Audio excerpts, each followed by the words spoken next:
Just whack. All right.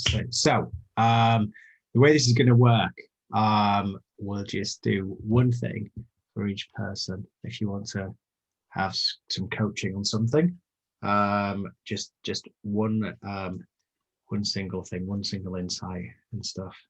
And then we'll just go around and stuff like that. But what I'll do is, if it feels like a natural place to stop, I'll do that, and then I'll come back to you as well. So who's like some coaching then today? Do you have some coaching on something? A question you sort of got, something you're living into, a problem you want to solve, a breakthrough you want to have?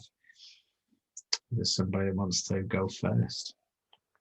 Something you're working on, a question you're living into sometimes. I'm going first. It looks like it. Yeah. Okay, cool. Right. So what would you love to have happen then? So I really want to kind of work on the goals thing, right? So the kind of the video you put out this week, I want to try and feel a bit more into the process. Feel a little bit more into the process. Into the process, yeah. So like the 5 goals that you set really felt like it covered every aspect of your life. And I've set some business goals around financial goals and the amount of clients I want, both of which I've achieved. And now my goals are turning into really tactical day-to-day goals, which are kind of the stuff I need to do for the delivery of clients. Yeah, process goals. But they're definitely just operational activity. They're not covering every aspect of my life. So I suppose, I think I've probably, thinking on this before, I think I might have a little bit of a thing that if I set the goal, I worry that I won't achieve it. So it's sometimes easier not to set the goal in the first place. But how did you get to your 5 that felt like good for you?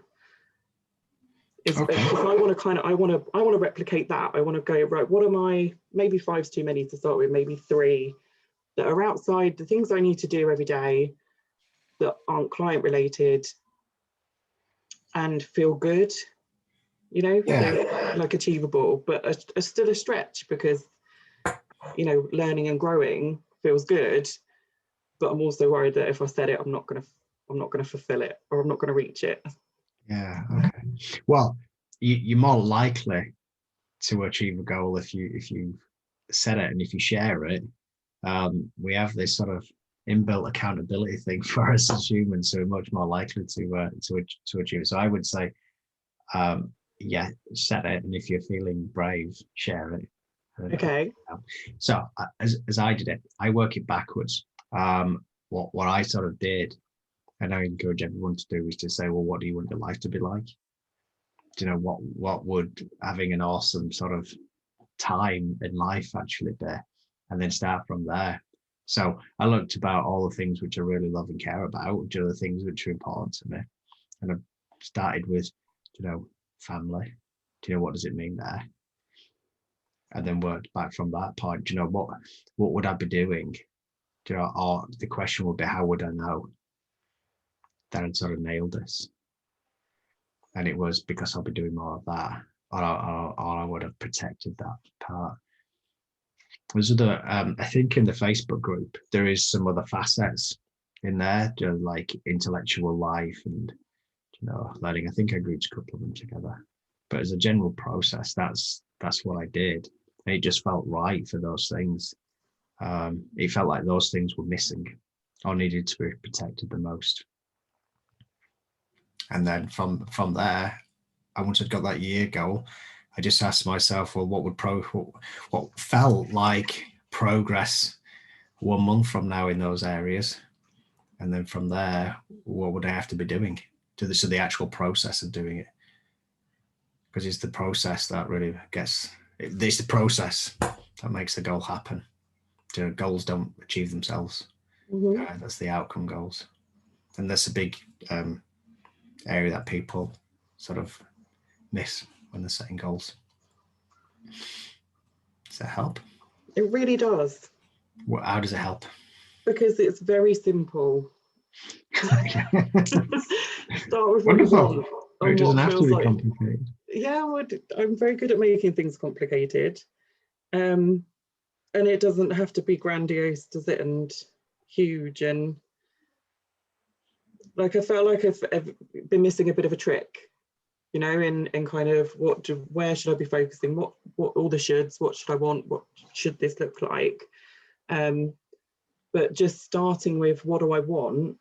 What do I feel like is missing? Because that I can answer quite easily.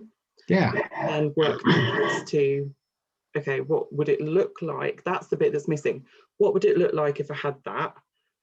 And then I can easily work towards what do I need to do to get those things. And asking you, if you ask yourself what's like, what would I see, hear, or feel? So, and when you said it, you kind of said, you know, what will I feel? So you used the word feel, not think and should. And I would say trust that, you know, because you will calibrate whether or not you're a success based on a feeling. The number can say whatever it likes, but if you don't feel it, you won't feel like you've achieved it. You won't have done it. So I would say start with that feeling and work from there. Cool. I can do that. Awesome. Are you feeling brave enough to share what you've did anything surface? So yes, so there's definitely room for improvement on making room. So areas that are missing in life at the moment would probably be family, and obviously pandemic, I haven't been able to spend the time with family, much like everyone else. But for a year, I've got used to not carving that time. Okay. So there's definitely room there to, you know, to re-establish relationships and make time for them and spend time with the people I care about, because I've not been doing that and I've got used to not doing that. So that feels like that's missing. And definitely room around sort of feeling healthier, behaving healthier, exercising, looking after myself, you know. So those things, I've never really thought about making them a goal, but they're definitely things that feel like there's areas missing that can be worked on. So making that a goal, so it doesn't have to be just business, does it? No, I wouldn't. I wouldn't just set business goals. Or I think when you get to the end of your time on this planet, I don't think you'll be saying, "I wish I'd done more business stuff." No. There'll be a hell of a lot more in there that you just said that you wish you'd have done more of. Yeah, I mean, the wishes will be spending more time with family, you know, getting outside more, feeling healthier, you know, feeling better. So again, it's all like feeling things, isn't it? And you know, I kind of think if I can make some improvements there, I will probably have more energy and more enthusiasm, more inspiration, and I can set some better or I don't know, maybe grander business goals to work towards. Yeah. Well, I'd encourage you to do that because you need energy to do pretty much everything. So putting things in your schedule, which is going to give you energy. So definitely set some goals around that. I mean, we talked about that last time, didn't we? And it's making that a priority and putting those things in first. Yeah. Doing those things first. It is. It is. And it's okay. You can't be your best self for other people and all that if you're not your best self. I need to remind myself that it's okay. It's the it's okay bit. That's the one that needs to come up. And it is okay. Yeah. Yeah. Awesome. Thank you. Are we good for now on that? Pardon? Are we good for now on that? I think so. Yeah. Right. I think it's a really good starting point, and I think I feel like excited, happy to go and think about it, to sit in a nice space and think about, okay, what do I actually want to set as a goal, and how will I feel? How would I feel? That's a nice activity to do. Yeah, and imagine the thing that I would encourage you to do as well is when you've set the goals, and if they're over a number of different areas, check on something called the ecology of them to make sure that actually they fit together, because sometimes they can be quite juxtaposed. You know, you can't achieve all your business goals, and then spend all your time with your family, unless your family are working in the business, perhaps. So it's things like that. So you got to make sure that they actually do fit and work together. Well, the business goals have made it so I haven't been with your family doing the other goals. So that's a really good point. I'm just going to see if I can let Marianne in 1 second. Okay. Are we good? We're good. Thank you very much. Awesome. Awesome. Anybody else want to have a go? What question you want to have answered? Probably want to solve. I definitely have a long-term goal in terms of I really love what I'm doing, and I've been doing what I've been doing for the last 14 years, and I'd like to be able to do it for another 14 years. Okay. What's in the way of that happening? Well, I had a pretty serious burnout during the last 14 years, so that's definitely a danger, and so I guess it's, and then just looking at other people. I work in international development, specifically sport for development. And it's quite an intense job. I coordinate 3 schools in Afghanistan right now, and we've got lots of security issues that are going on. So, I'm thinking, like, how do I do this for another 15 years? I love what I do, but I understand what I'm in a good place now, and I can do it well. But what does that look like after 10 years?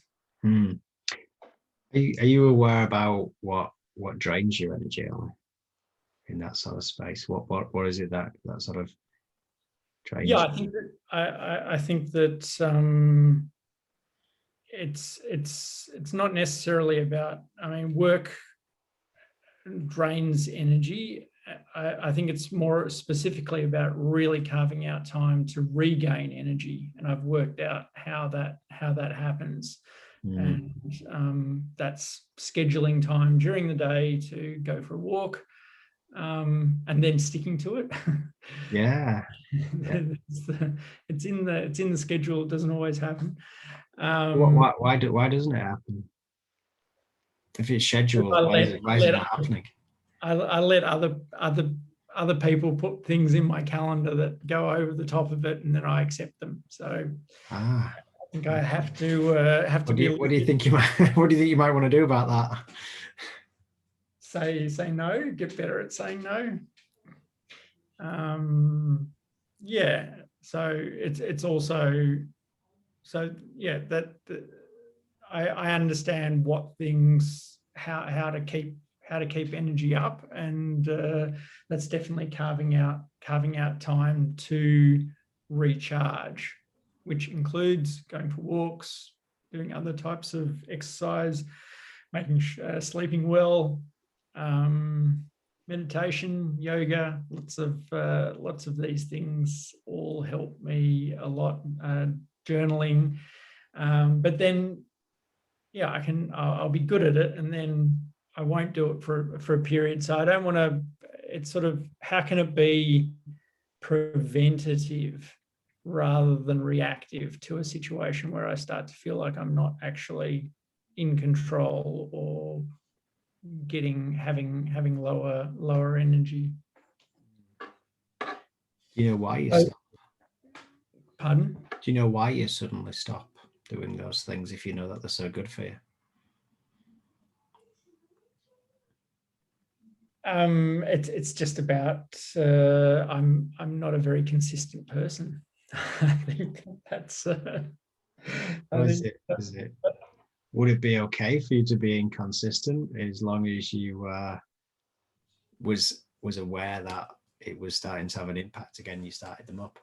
the main I have to keep the eye on the prize, and the eye on the prize is being recharged, and different things are going to work for recharging at different points in time. And if I don't want to keep on doing an activity for whatever reason, so I had an ankle surgery earlier this year, and that stopped me from doing yoga, obviously. So I needed to then work out other ways of doing that. So what are you going to start doing different then? If you know if you know what you need to do, what are you going to start doing differently then if to make it happen? Yeah, I think that there's definitely a point of getting better at saying no to things, and identifying more what those things, what things are draining of my energy, so that I can also keep my energy up. Being a little bit, I guess, creating my own canary in the coal mine, where it's an alarm bell that goes off, and it's like, all right, if you're getting to this point, then you have to pull back, because you still feel okay at that point, but there's a lot, some things are going wrong. So I think I'm a lot more sensitive to what that looks like, not sleeping well, or feeling stressed out, or reacting to situations not in the right not exactly in the right way, but just identifying that's already the danger zone. make sure that I've got as soon as you're in the danger zone, which sound what I think I heard was your sleeping is not good. Yeah, that's one of the triggers, and there was a couple of other ones in there. As soon as that starts, what action are you going to take? I'm going to prioritize making sure that I take the steps, take the steps to turn it around, and to make sure that I've got the space and the time, and prioritizing what I know works for me, and not only grasping for that when I'm desperate. Doing the pre-work. Yeah. What about saying no?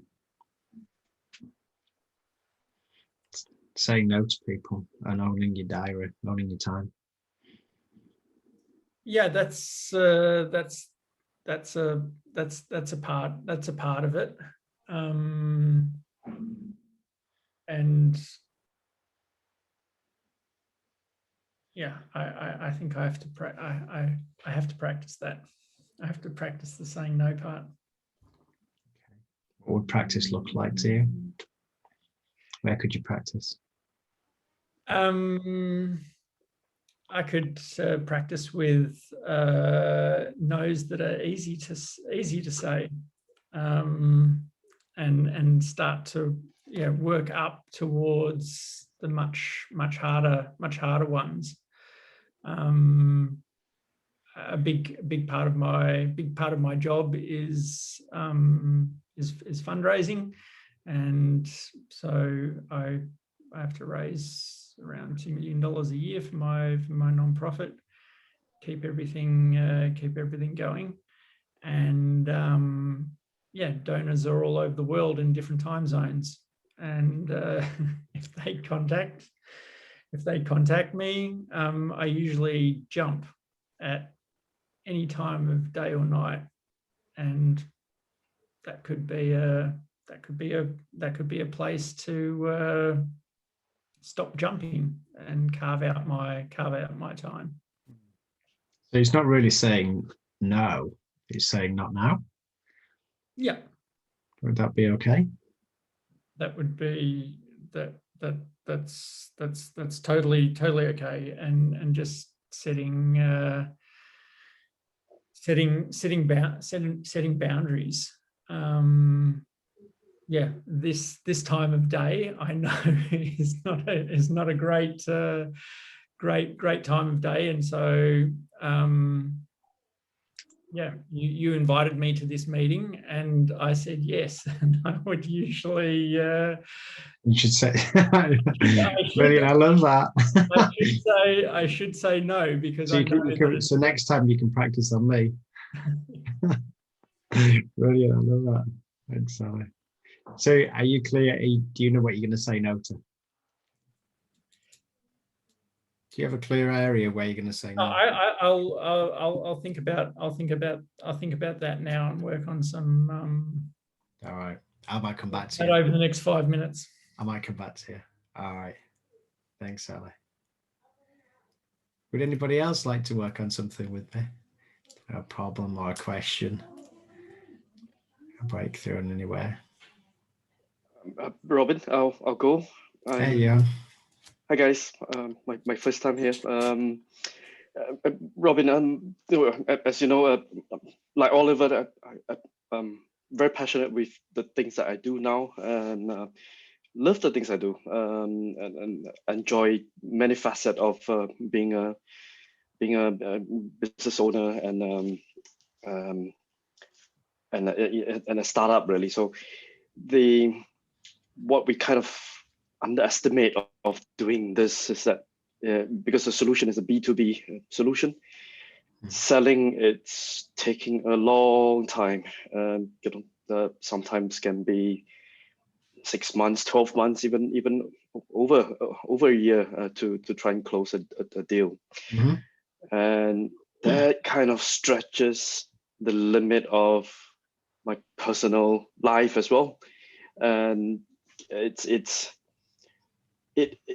sometimes it come to a stage whereby you say, right, actually the business needs to carry on, but you also need to take care of your personal life and personal finances as well. And how do you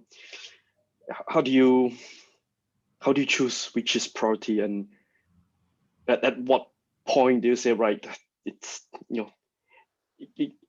enough of working for the business for free and let it run for a little while without your full input, while you go get some earnings from somewhere and to fund yourself for the next 12 months, 24 months, then come back and do this. It's a dilemma. If you were to go away and let the business run, it might not achieve what you wanted to achieve while you're here with the business, because you need to be in the business to run the business. But if you're not, then the pressure is there. So it's both sides pulling, and Sure. it's about how do you decide at what point do you say, right, enough is enough, let's do plan B. That's kind of the pressure. What it's sort of, I'm just wondering whether or not it's actually a really practical matter there. So I think what you were saying is getting to the point where, and correct me if I'm wrong on this one, but I think what you're saying is that things that are important to you in the family life and that need resources, they're not there. And that might be time or other resources. But if you go and get resources and give time, then that thing over there doesn't happen. Which doesn't it come down to which one's most important? That is true. It's like similar to what we discussed earlier with Hazel, this priority, and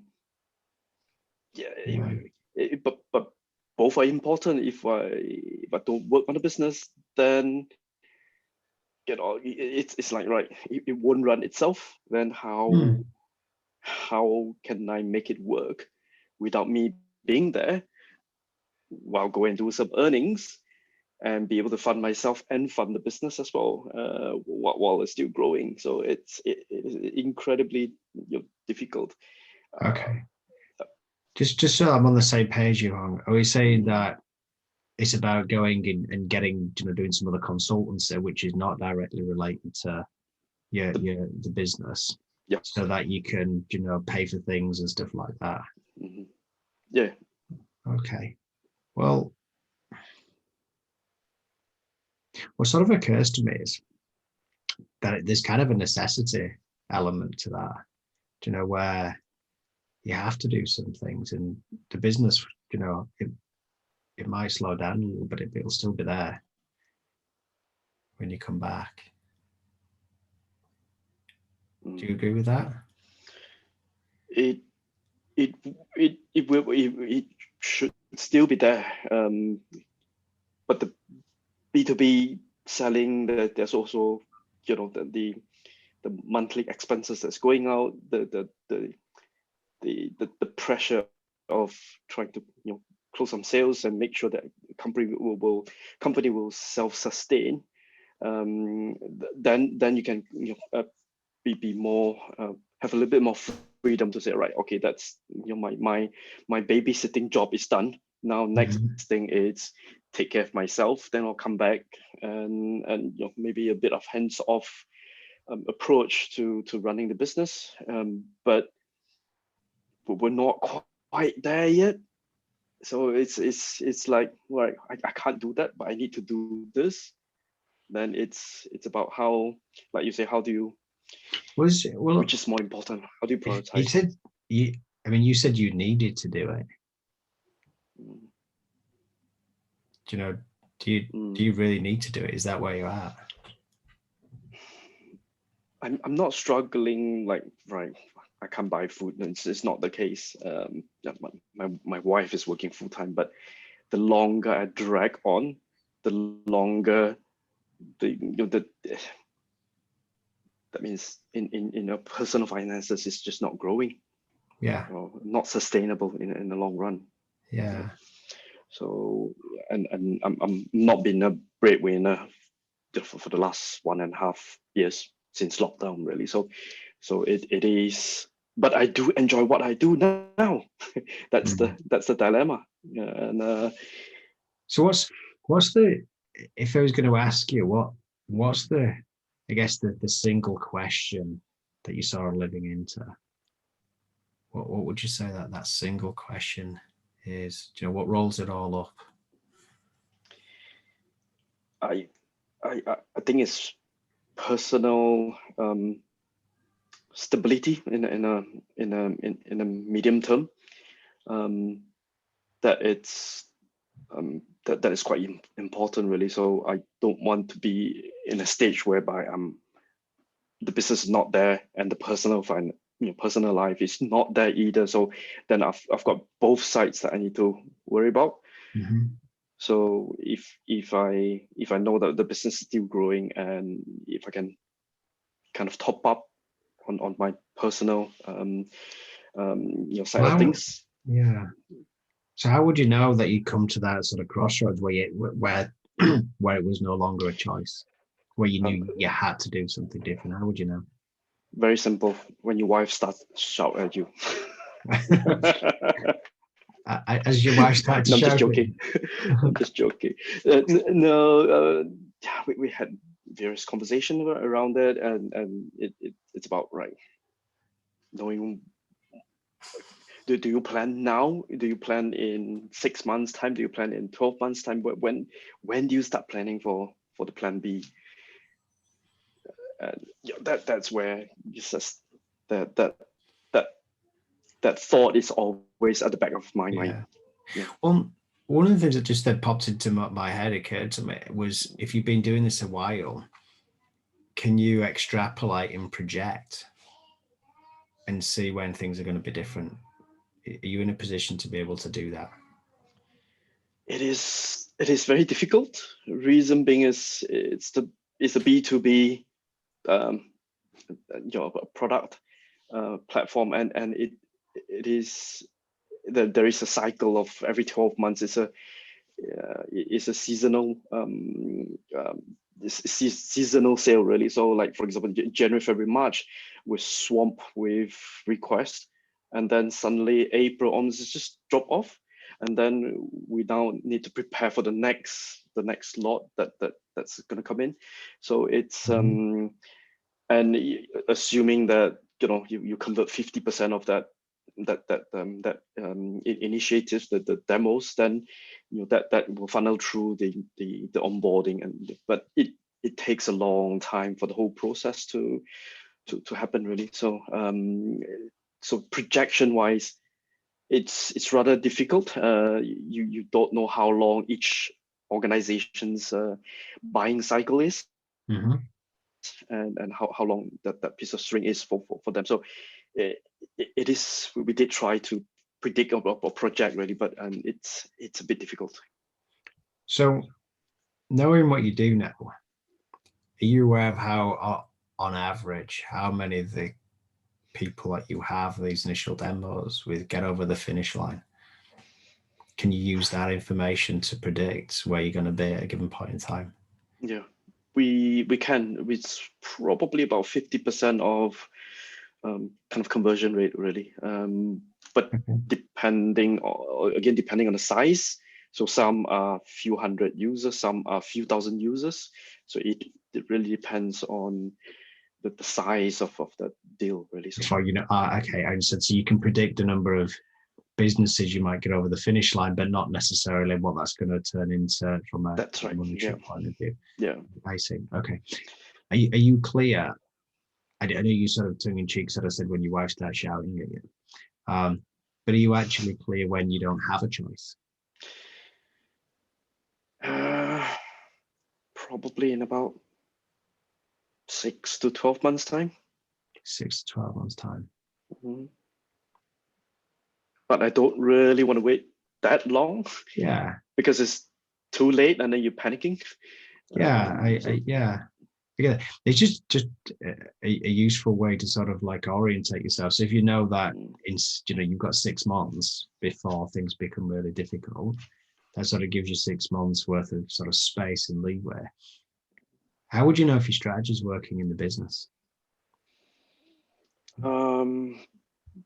We are closing sales, even though it's slightly longer sales cycle, and we're doing onboarding, which is great, and that gives the indication that yes, it's a product that people want.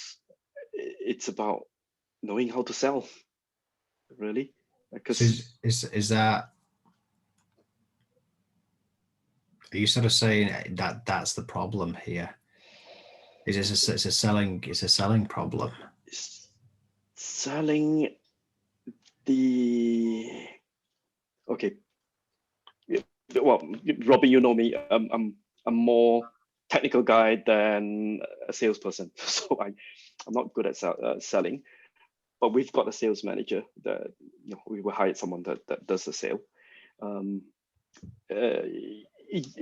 Yes and no, in a way that I don't have full control on doing the pitch and doing the sales. I rely on someone else to do that,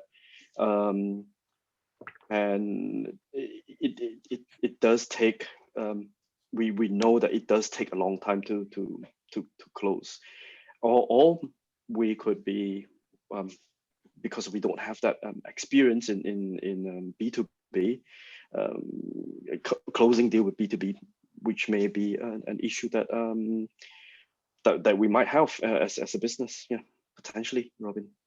Okay, so what I've sort of got so far, is you've got a very clear, I guess, demarcation point of 6 months, and then that's sort of like maybe drops off maybe 12 months or something. That's where it's really going to get. Because I think that's a useful. It seems useful to me to know that's a very clear flag in there. So you've got 6 months. The other thing, it sort of says that 50% of the people you can get over the finish line, but it does take them. It can take them a varying degree of time. And then the other piece that I took was, well, it kind of depends on the size of the organizations, depending on the monetary impact it has on your business. So then the bit that I'm sort of left with is this, well, is this strategy that you've actually got right now working? Is it getting people through the fight? So is it something that you need to change direction of or accelerate is my question, really. you know, is it working or not? And do we need to go faster or change? What do you think? I'm thinking we're going too fast and we need to slow down. Okay. The reason being is that there is a seasonal thing. Then if it's a seasonal thing, then you can't pour in a lot of cash into churning things, because you know that, you know, if the quiet period is quiet period, naturally you can't get any sales through the quiet period. So so I think my mindset has changed in the last 3-4 weeks. Instead of doing lots of marketing activity and spending lots of money doing that, we need to then cut back and look at more sustainable way of doing it, and drag it longer and stretch the pounds, you know, further really. So and not strain that financially. Instead of, yeah, like you say, instead of going faster, going bigger, that might not be the case actually. Yeah. Okay. Well, it sounds like you've got some valuable insight there, and that sort of surfaced within you another potential winning strategy. So how can you work to validate whether or not that's good or not? What would inform you? Yeah, validation. It's knowing how to check that the strategy is right. It's a bit difficult. I'm not sure how to actually go about doing that really. So well, here's the thing about strategy in general.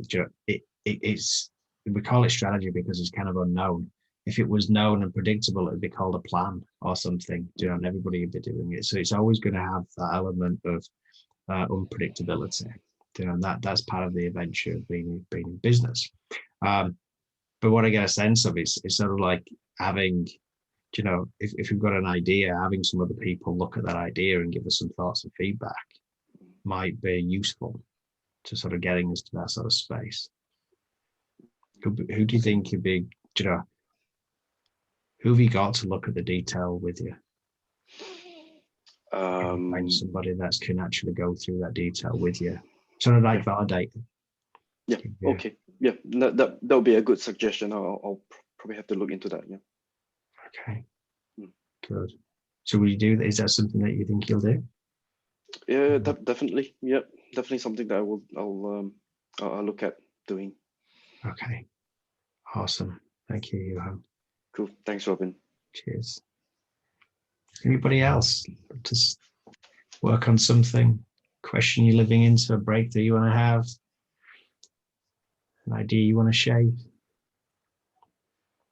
You're feeling brave, anyone?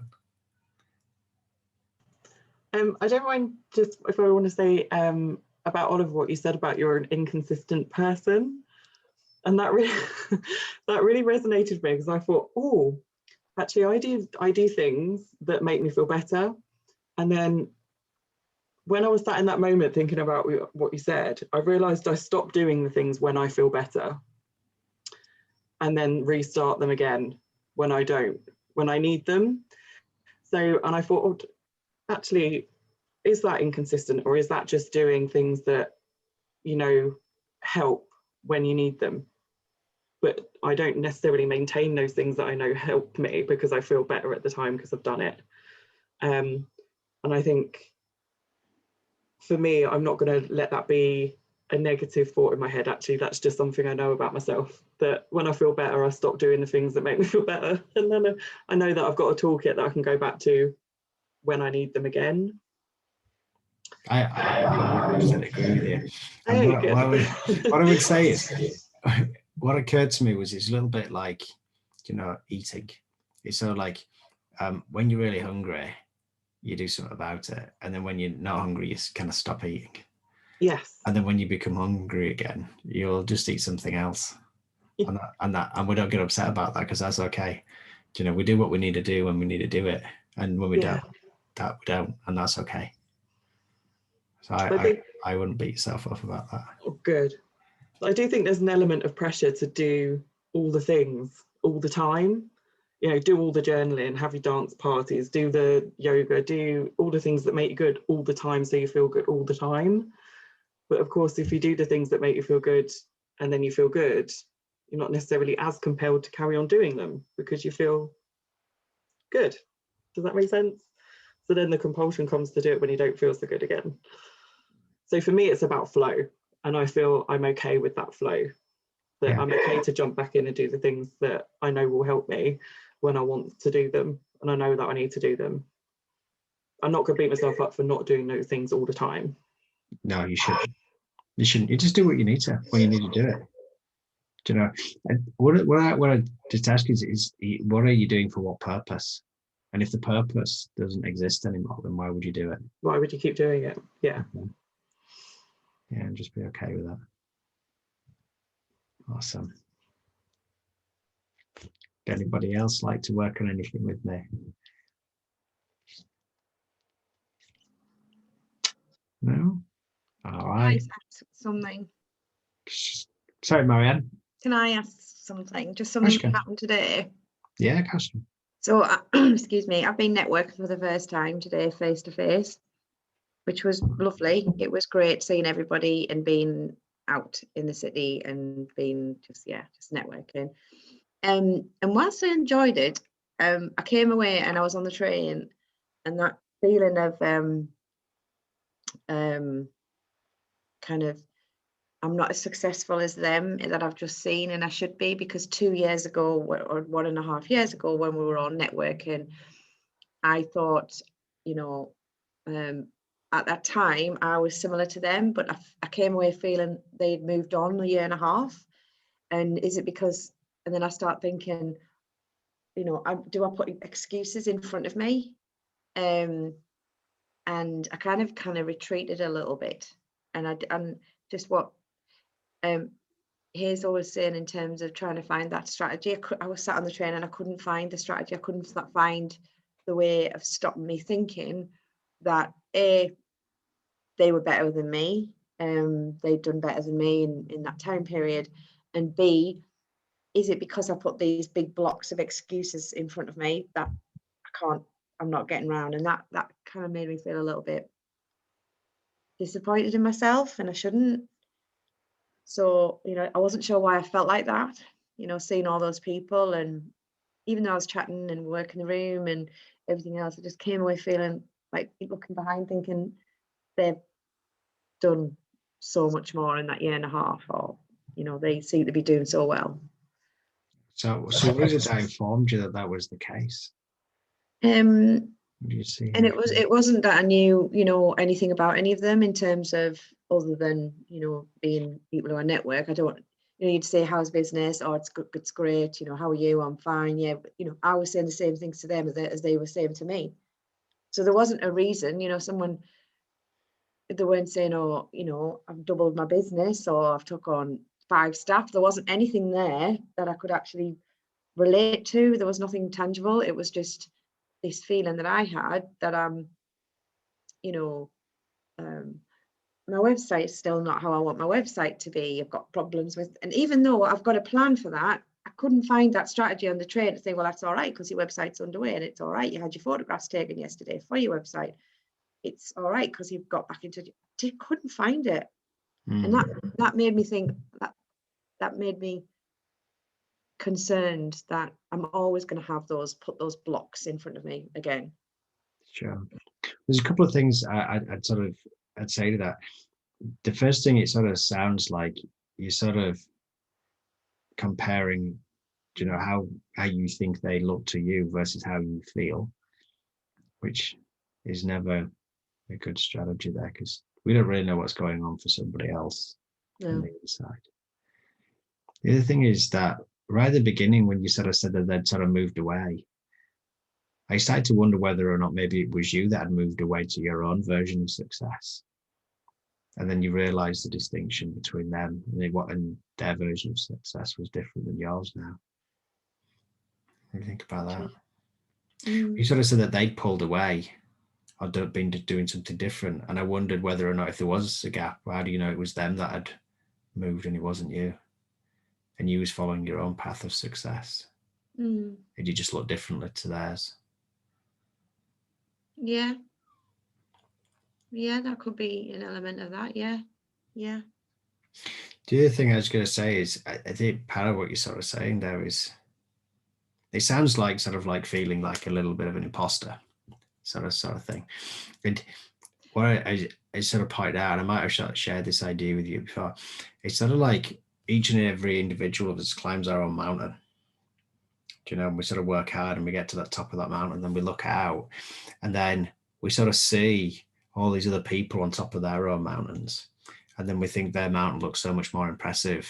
Yeah. You know, and we sort of see them there. It's like, oh wow, that looks amazing. Yeah. But the thing is that we can't see the mountain because we're stood on it. Yeah, that's a But the good paradox point. is they're looking back at us thinking Yeah. exactly the same. Yeah, I like that. I like that. That you can't see the mountain because you're on top of it. That's really, because I do work, my brain does work like that. And I think I didn't feel like an imposter of I shouldn't be in this networking event with these businesses. I felt like you're here because you know everybody, and it's nice. Oh, hi Marianne, it's nice to see you again. And you know, it's right that you're here. It's just that I felt like they were all doing really well, and Marianne's not. But I want, you know, that's how I felt at that point. I just felt like I'm not doing as well as them. But and like I say, I had absolutely no reason, or anybody had said anything to me. Well, a couple of people did, but then, you know, I think of if I could think of 3 things that I've done in this last 12 months. Well, you know, one, I'm still here. I'm still in a pandemic. I've still got my own business, which is, you know, huge. I didn't run and get a job, which some people could have done. I've absolutely nailed my packages. I've nailed my product. We've got a marketing strategy. We've got a marketing plan. I know the customers I want to work with. I've got all those things. And that's what I should have done on the train. Just gone, hang on a minute. And this is what you've got. And there'll be people in that room who would have left and not got all those things. And I think I was just struggling to find the strategy. But I think I like the mountain thing.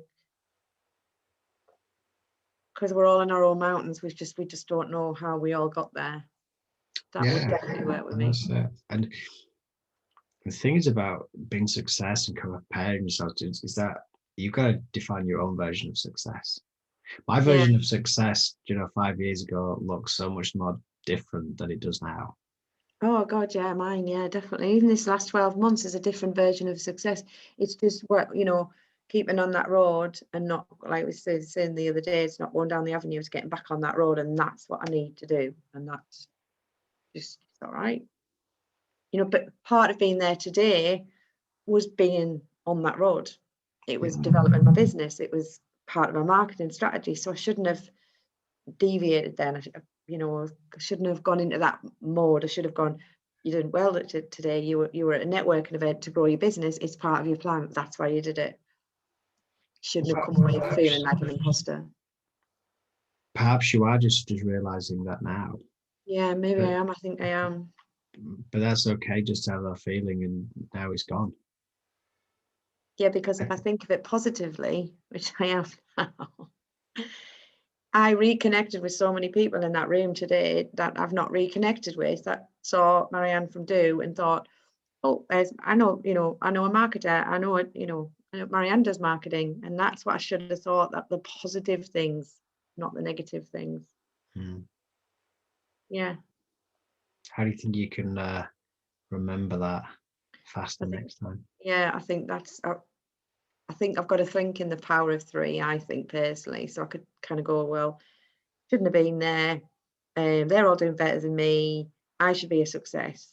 Or, that's things, and they go, nah, you were there to develop, to reconnect with people, to remind them that you're still there as a business, and to share your successes with people. I think if I can just think in my head with that, because that without it being a scramble of conflicting thoughts, going 1, 2, 3, right, I'm okay now. I think that's what I need to do in my head.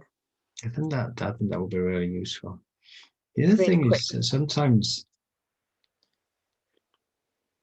if we know we're on the right path, but we're feeling a little bit uncomfortable, if we don't try to wrestle with that thought and we just accept it, you know, that we're feeling a little bit uncomfortable, it sort of passes on its own, a little bit like it's done today. You know, it's taking a little bit longer than you liked. Yeah. And you know what, Robin, I'm thinking about it now. This is when the other brain opens up. There's normally 130 people at those events. There was half of the people were there, and I was part of that half. And that feels good, that the other half weren't in that room. They weren't reconnecting with people. They weren't reminding people that they were there. You know, they weren't sharing their success with people because they were maybe, you know, so I feel like, yeah, open that door instead of that door, shut that door and just think on the positives. Sounds like Hazel thought you had similar challenges in that sort of space. But that's the thing, isn't it? Doesn't that just prove that, you know, lots of us, all of us at times are having those sorts of thoughts. Yeah, that's true. What Hazel's just said, we don't know what their success is. So how can we even compare? But and that's it. And do you know, success is such a personal thing. Do you know, I used to, for me, success was, you know, what's my job title? How many people do I manage? Do you know, how much money do I earn? And now it's more of like, what impact am I having? Do you know, how much time do I have? Yeah. And we've got to be, you know, stick to our own versions of success, whatever that is. Yeah. Are you clear about what success looks like for you? Yeah, I am. And like, you know, I left there at 3 o'clock today. I came home. I didn't have to go back to an office and have a boss. And I just came home and I rang Hazel and I said, what have we got on tomorrow? She said, and everything was done. So I was like, right, fine. That's it. I'm finished for the day. Awesome. Perfect. Perfect. So how does it seem different as you look at it now? Yeah, totally different because, like I say, it's like open, positive. We're going down that train.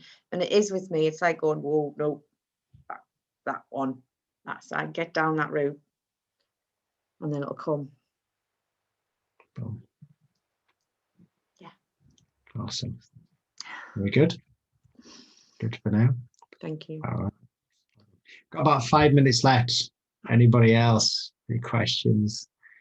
Things you're living into? No? All right. Going once, twice. All right. Thank you so much, everyone, for coming today and trusting me and sharing so openly. I know it's not the easiest thing sometimes to sort of like share what you got, what's going on for you, you know, sort of, you know, put it forward. So I think that, you know, I love your courage for everybody and your bravery to do that. It's just awesome. All right. Thank you very much. All right. Let's call time then. And thank you. And I shall speak to you all again soon. All right. Take care. Thanks, Robin. Cheers. Bye. Thanks, guys. Bye. Bye. Bye. Bye.